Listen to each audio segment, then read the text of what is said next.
이 북한군이 비무장지대 중 서부 전선의 감시 초소, 이 GP 복원 작업을 시작한 것으로 확인됐습니다.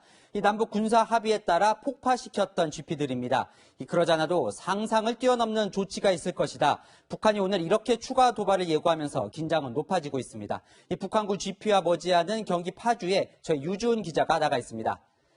자, 이 북한군이 GP 복원에 나섰다는 건 이 비무장지대의 군사 배치를 늘리겠다는 건데 이게 2018년도에 철수했던 거죠? 네, 그렇습니다. 남북 군사 합의에 따라 지난 2018년 비무장지대 감시 초소 일부 GP를 철수했는데요. 폭파까지 했던 이 GP들에 대한 복원 작업이 오늘부터 시작된 것으로 확인됐습니다. 군 소식통은 철수했던 서부전선 일부 GP에서 삽을 든 북한군이 포착됐다면서 복원 작업이 시작됐다고 밝혔습니다. 그러면서 현재는 토굴 작업이 진행 중이라고 덧붙였습니다. 북한군은 비무장지대에 150여 개의 GP를 설치해놨는데 이 가운데 10개를 폭파 철거했습니다.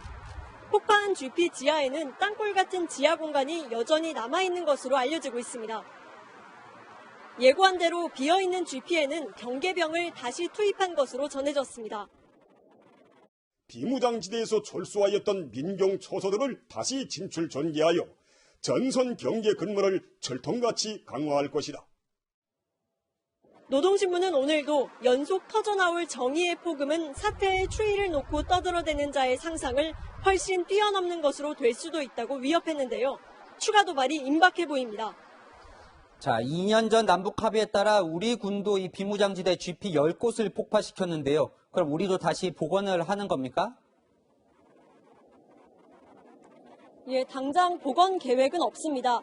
철거된 GP를 복원할 경우 남북 군사 합의를 완전히 깨는 것이 되기 때문에 조심스러울 수밖에 없습니다. 하지만 GP 복원은 마음만 먹으면 언제든 빠르게 할 수 있어 문제될 게 없다는 게 군의 설명입니다. 우리 군은 비무장지대에 80여 개의 GP를 운영 중인데 이 가운데 10개를 철거한 상태입니다. 지금까지 경기 파주 오두산 통일전망대 인근에서 채널A 뉴스 유주은입니다. 이 연락사무소가 파괴된 개성공단에도 북한군이 병력 약 70여 명을 투입한 것으로 전해졌습니다. 이 개성공단 착공 전까지 그곳엔 지금 보시는 북한 전차 천마호를 비롯한 각종 북한 부대가 주둔해 있었는데요. 이들을 재배치하려는 사전 작업에 착수했다는 관측이 나옵니다. 이곳에 자주포와 방사포를 배치할 경우 수도권은 그 사정권에 들어갑니다. 강병규 기자입니다. 우리 공화국 주권이 행사되는 금강산 관광지구와 개성공업지구에 이 지역 방어 임무를 수행할 연대급 부대들과 필요한 화력구 분대들을 전개하게 될 것이다. 북한의 발표대로 북한군이 개성공단에 투입됐습니다. 한미 당국에 따르면 어제 오후 북한군 70여 명이 개성공단에 진입했습니다. 하지만 전차나 포 같은 무기는 보이지 않았습니다. 막사와 경납고 위치 지정 등 군 부대 배치를 위한 사전 점검 차원이란 관측이 나옵니다. 과거에는 개성공단 부지 일부와 주변 야산에 북한군 6사단과 64사단, 62포병여단 등이 주둔했습니다.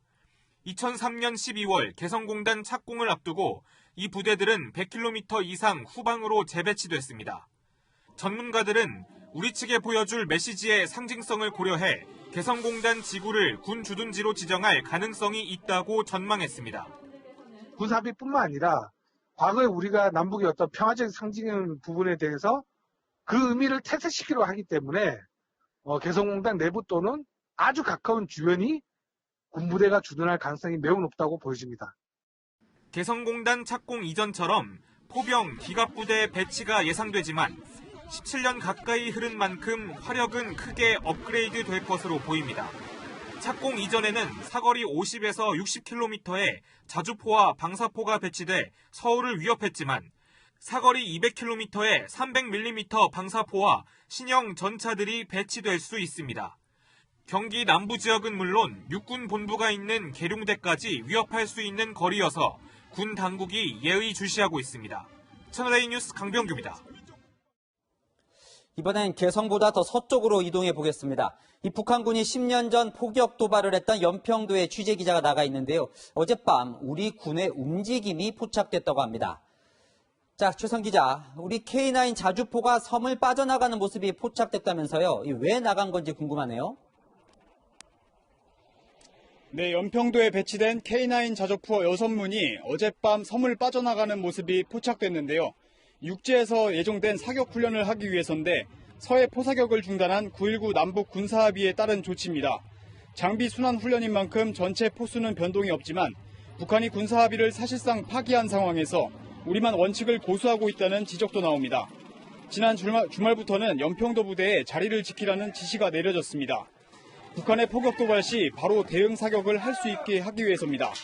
정경두 국방부 장관은 북한이 도발하면 좌고 우면하지 않고 강력 대응하겠다고 말했습니다. 자, 최 기자가 오늘 하루 동안 쭉 지켜봤는데 연평도에서 본 북한군 상황은 어떻습니까?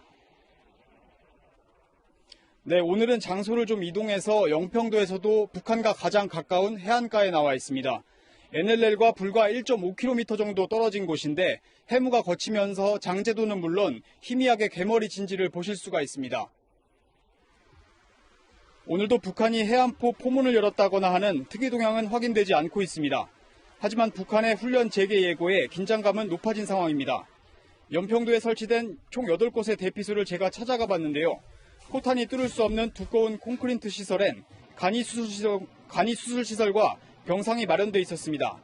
지금까지 연평도에서 채널A 뉴스 최선입니다. 북한은 TV와 유튜브 등 모든 것을 총동원해 대대적인 홍보전도 벌이고 있습니다. TV에선 끝장을 봐야 한다는 주민 인터뷰를 내보내는가 하면 유튜브로는 개성공단 사무소 폭파 장면을 영어로 설명하는 영상도 올렸습니다. 이동훈 기자입니다. 북한 노동신문은 오늘 남북 공동연락사무소를 하늘로 날려보낸 것은 1000만 번 옳은 결단이었다고 자평했습니다. 또 응당 없어질 것이 없어졌다는 통쾌함을 금할 수가 없었다며 주민들도 마땅한 징벌이라는 반응이라고 강조했습니다. 조선중앙TV도 주민 인터뷰를 잇따라 내보내며 여론전에 가세했습니다. 우리 최고 저놈 이거 감히 건드렸는데 이것은 우리 대한 인민 전체에 대한 우롱이고 망동지지 아닌가? 주접스럽게 놀아대는 것들하고 어떻게 우리가 타협할 수 있어요? 예? 아야 끝장을 봐야 된다고 그것들하고는. 이번에 북남 공동연락사무소를 비참하게 날려보냈는데 더 강경하게 나가야 됩니다. 대외 선전 매체 메아리는 평양 시민의 목소리를 빌어 인민들의 분노를 다소나마 식혀줄 보복 행동이 드디어 시작됐구나 하는 생각에 묵은 체증이 쑥 내려간 듯하다고 했습니다. 지난주 삭제됐던 유튜브 계정 붉은별 TV도 다시 열어 선전에 활용하고 있습니다. 붉은별 TV에는 남북 공동연락사무소 폭파 장면을 영어로 소개하는 영상도 올라왔습니다. 1450 on June the 16th, the North-South Joint Liaison Office was completely destroyed along with terrific explosion. 청와대의 강경한 입장에 대해서는 약속이나 한 듯 언급하지 않았습니다. 노동신문만 남조선에서 유가민이 뭐니 하는 잡소리들이 계속 울려 나온다는데 분노가 솟구친다고 비난할 뿐이었습니다. 채널A 뉴스 이동훈입니다. 청와대는 오늘도 국가안전보장회의 NSC 상임위를 열고 대응책을 논의했습니다. 이 사흘 연속 NSC를 연 건데 뾰족한 묘수는 없었습니다. 대신 우리 측 고위 인사가 미국을 전격 방문했습니다. 미국이 해법을 줄 수 있을까요? 김윤수 기자입니다. 청와대가 사흘 연속 정의용 국가안보실장 주재로 국가안전보장회의 NSC 상임위를 열어 북한 문제를 논의했습니다. 북한의 추가 도발을 예의주시하며 일단 외교적 노력을 기울이기로 했습니다. 제재 완화 등 북한을 달랠 수 있는 유인책을 찾아야 하는 상황에서 중국의 지지를 얻고 미국을 설득하겠다는 겁니다. 이도훈 한반도 평화교섭 본부장이 어젯밤 미국을 방문한 것도 이와 무관치 않다는 관측입니다. 이 본부장은 비건미 국무부 부장관 겸 대북 특별대표와 최근 한반도 상황에 대해 협의할 예정입니다. 일각에선 경색된 남북 관계의 실마리를 풀기 위해 트럼프 미 대통령을 설득하기 위한 특사 자격이 아니냐는 관측도 나옵니다. 북한은 그동안 우리 정부가 미국의 눈치를 보고 있다고 비판해왔습니다. 불능했던 북남 합의가 한 걸음도 리행의 빛을 보지 못한 것은 남측이 스스로 제목에 걸어놓은 친미사대의 올가미 때문이다. 문재인 대통령도 오는 30일 유럽연합, EU와 화상 정상회담을 갖는 등 해법 찾기에 직접 나섭니다. 채널A 뉴스 김윤수입니다. 트럼프 미 대통령은 이번 북한의 도발에 아직 침묵하고 있습니다. 그동안 북핵 외교를 성과로 내세워온 터라 지금 대치 국면이 정치적 부담도 될 텐데요. 이 전반적인 미국 내부 기류는 점점 강경해지고 있습니다. 오늘 트럼프 행정부는 북한 정권이 미국의 특별한 위협이 된다며 대북 제재를 1년 연장했습니다. 워싱턴 김정한 특파원이 보도합니다. 공세 수위를 높이는 북한의 미국은 보란 듯 기존 대북 제재 행정명령을 재연장했습니다. 트럼프 대통령은 의회에 보낸 연장 통지문에서 북한의 조치들이 미국의 비상하고 특별한 위협이 되고 있다 적시했습니다. 2008년부터 이어져온 표현이자 연례적 조치지만 북한발 위협 수위가 높아지고 있는 가운데 이루어졌다는 점에서 주목됩니다. 군사적 압박 등 보다 강경한 대응을 주문하는 목소리도 이어졌습니다. And that would mean things like announcing now that we're going to lift the embargo on bringing strategic assets into the Korean Peninsula. As you know, there are exercises scheduled for August. I think those ought to be robust exercises. 이런 가운데 2018년 북미 싱가포르 정상회담 당시 트럼프 대통령을 수행한 폼페오 국무장관은 볼턴 당시 NSC 보좌관의 비속어까지 섞어 트럼프 대통령은 거짓말쟁이라는 비밀 쪽지를 건넨 것으로 전해졌습니다. 그로부터 한 달 뒤 폼페오 장관은 북미 정상외교 성공 가능성은 제로라고 밝혔다고 볼턴 전 보좌관은 자신의 회고록 발췌본을 통해 주장했습니다. Every day that goes by makes North Korea a more dangerous country. 트럼프 대통령은 오늘도 북한에 대해 침묵했습니다. 김정은 위원장과의 특별한 케미를 자랑하며 자신의 외교적 티적으로 내세운 북핵 외교의 현실이 초라하다는 비난이 나옵니다. 워싱턴에서 채널A 뉴스 김정환입니다. 정치부 강은하 기자와 좀 더 알아보겠습니다. 자, 북한의 군사 도발 어디까지 갈지가 관심인데요. 네. 이 김여정이 처음에 하겠다고 한 게 하나하나 현실이 되어가고 있어요. 지금 어디까지 왔고 그럼 남은 조치는 뭘까요? 네, 김여정 제1부부장 이 모든 계획을 세워놓고 철저하게 하나하나 이행하고 있습니다. 영화 기생충에 나온 유명한 대사죠. 너는 다 계획이 있구나. 바로 지금 상황에 딱 들어맞는 표현입니다. 우선 김여정이 밝힌 남북 연락사무소 폭파 그대로 이뤄졌습니다. 그리고 모든 결정권을 총참모부로 넘겼죠. 이후 계획은 어제 총참모부가 발표한 내용 안에 모두 담겨 있습니다. 가장 먼저 금강산 관광지구와 개성공업지구의 연대급 부대들과 필요한 화력 구분대들을 전개할 것이다. 이렇게 말을 했는데 취재 결과 현재 진행 중입니다. 두 번째, 비무장지대에서 철수했던 민경초소들을 다시 진출 전개해서 전선 경계 근무를 철통같이 강화하겠다. 이렇게 말했는데요. 역시 실행으로 옮겼습니다. 이제 남은 거 서해 해상을 비롯한 모든 전선의 각종 군사훈련 재개와요. 이 대남비라살포 이 두 개입니다. 이 총참모부 이 계획들을 보다 세부화해서 빠른 시일 내에 비준하겠다라고 밝혔는데요. 현재로선 이 계획들 차례차례 진행될 것으로 예상이 됩니다.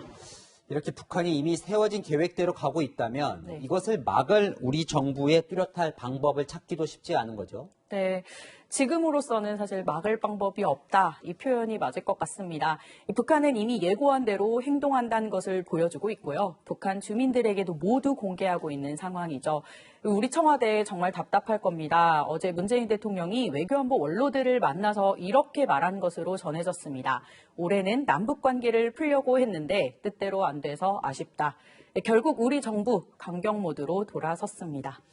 그럼 예상이 쉽진 않지만 이런 긴장 국면은 언제까지 갈까요?